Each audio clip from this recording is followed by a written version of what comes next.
Welcome back once again, this is doctor Hadi here.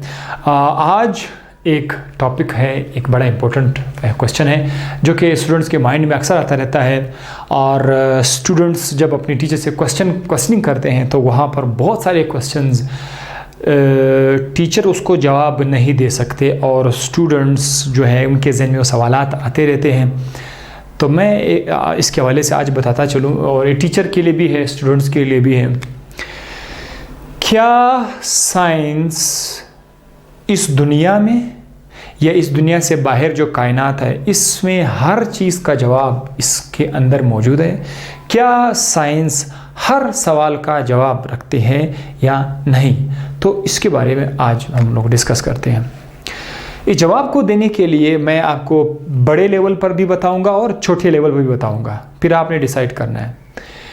Macro level, बड़े level पर अगर हम देखें तो आप देख सकते हैं, आपको हमारी दुनिया नज़र आएगी। वर्ल्ड, अर्थ, ये ज़मीन है, ठीक है, हमारी ज़मीन है, दिस इज़ आवर अर्थ। ये ज़मीन जो है ये सूरज के आसपास घूम रही है। This is what? सन। ज़मीन जो है वो घूम रही है। कैसे? अपने एक्सिस के ऊपर भी घूम रही है। पेन को आपके सामने ऐसा घुमाऊं, ये स्पिन कर रहा है, ठीक है। हमारा जो ज़मीन है वो अपने एक्सिस पे भी घूम रहा है, दिस इज कॉल्ड स्पिन, और साथ ही साथ ये एक दायरे में भी घूम रहा है, ठीक है, right. This is like this, circular motion है। तो अच्छा, इसी तरह से फिर चांद है, चांद फिर हमारे ज़मीन के आसपास घूम रही है, ठीक है, मून है। साइंस को इतना पता चला कि ये सूरज है, ये घूम रहा है, ये चांद है, ज़मीन के आसपास घूम रहा है। साइंस को इतना पता चल गया, और साइंस को इतना भी पता चला कि ये जो डे है और नाइट है, जब दिन होता है ना उसके बाद रात, फिर दिन, फिर रात आता है ना, रात के बाद दिन, दिन के बाद रात, उसने बता दिया कि ये दरअसल सूरज और ज़मीन के दरमियान मोशन की वजह से है, ठीक है। तो उसको सवाल का जवाब मिल गया कि रात दिन कैसे बनते हैं। लेकिन साइंस के पास इसका जवाब नहीं है कि इस चांद को ज़मीन के आसपास किसने लगाया, वो इसके पास नहीं है। और ये जो एक खूबसूरत किस्म का कैलकुलेशन, हिसाब किताब है हमारे पूरे कायनात में, ये सूरज के आसपास न सिर्फ ज़मीन है बल्कि और भी प्लैनेट्स है। उर्दू में से मुझे कुछ नाम याद है, मरीख है, जुपिटर है, और भी नाम है। सोलर सिस्टम जिसे हम कहते हैं, सोलर सिस्टम वैसे ये क्लास 8 और 7 की चीज़ें हैं, लेकिन शायद किसी को याद हो। तो ये जितने भी प्लैनेट सूरज के आसपास घूम रहे हैं, ये एक छोटा सा निज़ाम है, इससे और भी बहुत बड़ा निज़ाम है। अगर आप देखें तो यूनिवर्स, मतलब कायनात में अगर आप देखें, कायनात में हमारी जो ये ज़मीन है ये इतना छोटा आपको नज़र आएगा, इतना छोटा नज़र आएगा जैसे कि एक समंदर के किनारे पर बहुत सारे रेत के ज़र्रे पड़े हुए, बहुत सारे रेत के ज़र्रे पड़े हुए, उसमें से वो जो रेत के ज़र्रे होते हैं कितने बारीक ज़र्रे होते हैं, वहाँ से आप एक रेत का ज़रा उठाओगे तो इस कायनात में हमारी ज़मीन उस रेत के ज़र्रे के बराबर है।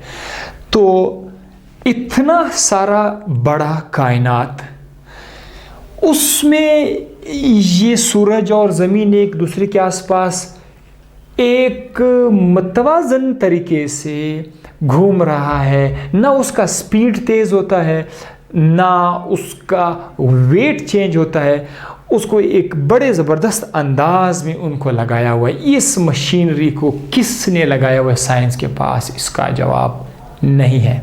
नंबर 2, सूरज के अंदर क्या है? लाइट है।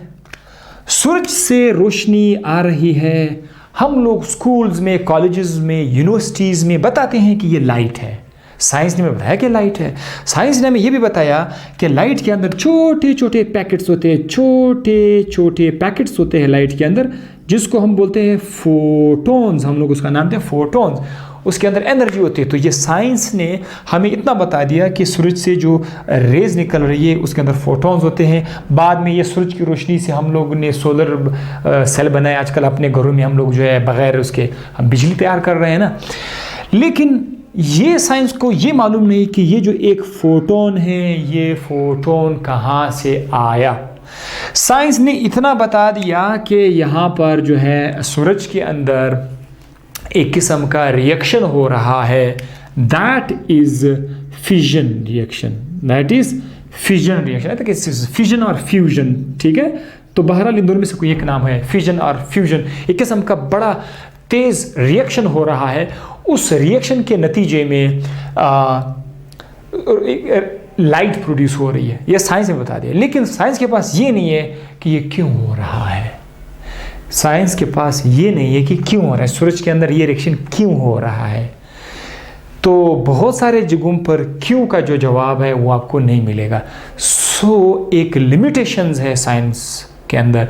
साइंस क्या कर सकता है, मैं इसको बेचारा ये कहूँगा कि वो सूरज के पास तो आया, सूरज की जो रोशनी है उससे उसने क्या काम निकाला वो तो कर दिया, लेकिन उसके बाद ये नहीं पता कि ये रोशनी कहाँ से आई। नाक के अंदर मेम्ब्रेन है, वो आप स्मेल, किसी चीज़ की स्मेल करते हैं तो वो आपको अंदाज़ा हो जाता है कि ये फ़लाना स्मेल है, फ़लाना स्मेल है। ये साइंस ने बता दिया कि स्मेल किस तरह हम जो है गेट करते हैं, हम परसीव करते हैं। ज़बान पर कोई मीठा चीज़ आप रखते हैं तो उसका जायका कैसे हम अपने माइंड की मदद से हम परसीव करते हैं। तो वो साइंस ने बता दिया, लेकिन उसके बाद उसको फर्दर ये नहीं पता कि ये जायके की क्वालिटी इसमें कहाँ से आई, वो उसको पता नहीं है। लिहाजा जिस्म में हर पुर्जा पार्ट के अंदर जो फंक्शन है वो तो साइंस ने बता दिया, लेकिन वो बहुत सारे सवालों का जवाब वो नहीं दे सके। जैसे कि नाक है, एक है तो एक क्यों है, आंखें हैं दो है तो दो क्यों है इंसान के केस में, दूसरे जानवर के पास उसमें एक क्यों है, परिंदा क्यों है, परिंदे के पास दो पर क्यों है, ठीक है। और इस तरह बहुत सारे सवालात का जवाबात जो है वो साइंस नहीं दे सकती। अलबत्ता थोड़े बहुत क्वेश्चन ऐसे हैं जो साइंस दे सकते हैं। तो इसीलिए आयतुल कुर्सी में यह है कि जितना इंसान उतना इल्म हासिल करेगा जितना कि अल्लाह चाहेगा। अच्छा, माइक्रो लेवल पर हम आ जाते हैं कि माइक्रो लेवल पर अगर आप देखें, हमने देखा पानी हमने उठाया, ठीक है, पानी हमने उठाया। साइंस हमें बता दें कि जो पानी है उसके अंदर आप देखें छोटे छोटे यूनिट्स होते हैं। लेट्स ये वाटर है, मतलब छोटे छोटे यूनिट्स होते हैं। अगर आप छोटे छोटे यूनिट्स देखें, एक यूनिट अगर उठा ले तो उसका नाम क्या है, H2O। एक यूनिट का नाम है H2O, यानी कि उसमें एक हाइड्रोजन है और ये दूसरा हाइड्रोजन, इधर एक ऑक्सीजन है। ये हाइड्रोजन और ऑक्सीजन आपस में क्या हुए, मिले हुए हैं। साइंस ने हमें यह भी बता दिया है कि ये एक वाटर का मॉलिक्यूल है और यहाँ पर एक दूसरा वाटर का मॉलिक्यूल है, ये भी एक और वाटर का मॉलिक्यूल है। ये आपस में क्या किया, मिले हुए हैं। दो वाटर के मॉलिक्यूल, दो वाटर के मॉलिक्यूल में से जो ऑक्सीजन और हाइड्रोजन है ये आपस में क्या किया, मिले हुए हैं, हाइड्रोजन बॉन्डिंग। ये साइंस ने तो हमें बता दिया, लेकिन ये नहीं बता दिया कि ये हाइड्रोजन बॉन्डिंग जो है ये कहाँ से आई, ये कैसे प्रोड्यूस हुआ, क्यों प्रोड्यूस हुआ। ये साइंस के पास इसका जवाब नहीं है। तो अज़ान का सिलसिला शुरू हुआ, मैं मज़ीद आपको नहीं बता सकता। इससे आप ये अंदाज़ा कर सकते हैं कि हम कहाँ किस हद तक सवाल का जवाब हम दे सकते हैं और किस हद तक हम जवाब नहीं दे सकते हैं। साइंस ने बता दिया कि हाइड्रोजन बॉन्ड है, लेकिन वो ये नहीं बता सकते ये हाइड्रोजन बॉन्ड कहाँ से आया, किसने लाया। हाइड्रोजन अगर है, साइंस ने बता दिया, तो किसी ने नहीं बताया कि हाइड्रोजन कहाँ से आया, ठीक है। तो सवाल का जवाब मिल गया आपको। अपनी दुआ मुझे याद रखिएगा। अल्लाह हाफिज़।